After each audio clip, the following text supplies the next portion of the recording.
பேரு தான் பிணந்தினி கழுகு. ஆனா 5 அறிவு கொண்ட மிருகங்களோட 6 அறிவு கொண்ட மனிதர்கள் தான் மிகவும் ஆபத்தானவர்கள். நேற்று தமிழ்நாடு முழுக்க பார்த்தீங்கன்னா பெண்கள் பாதுகாப்பு கருதி கன்னட ஆர்ப்பாட்டம். ஆனா அந்த ஆர்ப்பாட்டத்திலேயே ஒரு பெண்ணை பத்தி அவதூறா பேசுறாரு முன்னாள் சட்டத்துறை அமைச்சர். உங்க கனவை சொல்லுங்க, இவர் நிறைவேற்ற. ஆமா, எனக்கு நயன்தாரா போனோம், இவர் கனவை நிறைவேற்ற. காட்டுக்குள்ள இருக்க விலங்குகளுக்கு கூட தன்னை காப்பாத்திக்கிறதுக்கு ஒரு யுக்தி இருக்கும்.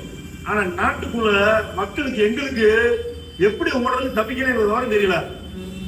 ஒரு விலங்கு இன்னொரு விலங்கு தப்பிக்கிறதுக்கு என்ன செய்யும் கேட்டீங்கன்னா, அந்த யுக்தி என்னன்னு கேட்டீங்கன்னா, இறந்த மாதிரி நம்மளை வேட்டையாட விலங்குக்கு முன்னாடி நம்ம இறந்த மாதிரி படுத்து கிடந்தா அந்த விலங்கு வந்து ஐயோ இது இறந்து கிடந்திருக்கு, இது ஒரு பணம், இதை விட்டுட்டு போயிருவோம் அப்படின்னு சொல்லி விட்டுட்டு போயிடும். அதுக்கப்புறம் அந்த விலங்கு எதுக்கு தப்பிச்சு ஓடிடும்.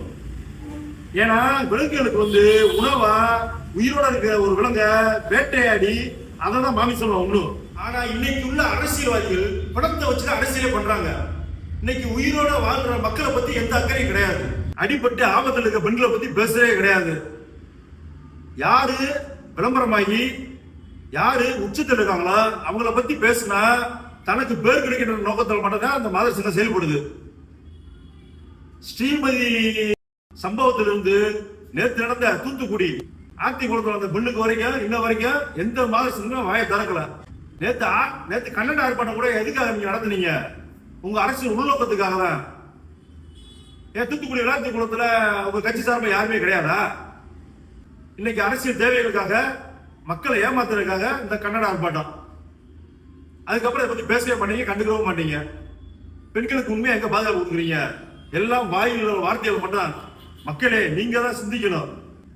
இன்னைக்கு இந்த கண்டன ஆர்ப்பாட்டம் நடத்துறதா இன்னைக்கு பொள்ளாச்சியில ஒரு பெண்ணை அடிச்சு துன்புறுத்தி சித்திரவதை பண்ண அண்ணான்னு காலில் வந்தா கூட கதவை விட்டு இறக்கப்படல. இந்த கரூர் சம்பவம் நடந்து 5 மாசம் ஆயிடுச்சு.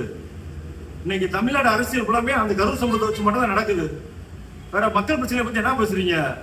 மக்களுக்கு என்ன செய்யணும் நினைக்கிறீங்க? அடிப்படை வசதி, மக்களுக்கு குடிநீர், கழுவுறதுக்கு தண்ணி, நிலத்தடி நீர், தின்றதுக்கு சோறு, தரமான தார் சாலை, அதை பத்தி யாராவது பேசுறீங்களா? குடிக்க தண்ணி இல்லாம குடத்தோட அலைஞ்சுக்கிறீங்க என்ன வரீங்க? ஆனா அங்கங்க வீணா சாலையில வந்துருக்கு, அதை பத்தி பேசுறதுக்கு வழியே காணா. ஆனா தேவையில்லாத பேச்சு. நயன்தாரா பத்தியும் திரிஷா பத்தியும் அவங்கள கல்யாணம் முடிச்சு அவங்க குடும்பம் தனித்தனியா போயிட்டாங்க. அவங்க வாழ்க்கை எதுங்க எடுக்கிறீங்க? மக்களுக்கு என்ன நல்லா செஞ்சுன்னு சொல்லி கேட்கவங்களுக்கு வழி இல்லை. அடுத்தவங்களை விமர்சனம் பண்ணியே வாழ்க்கையில முன்னேற பாக்குறீங்க. இதெல்லாம் ஒரு குழப்பம் உங்களுக்கு.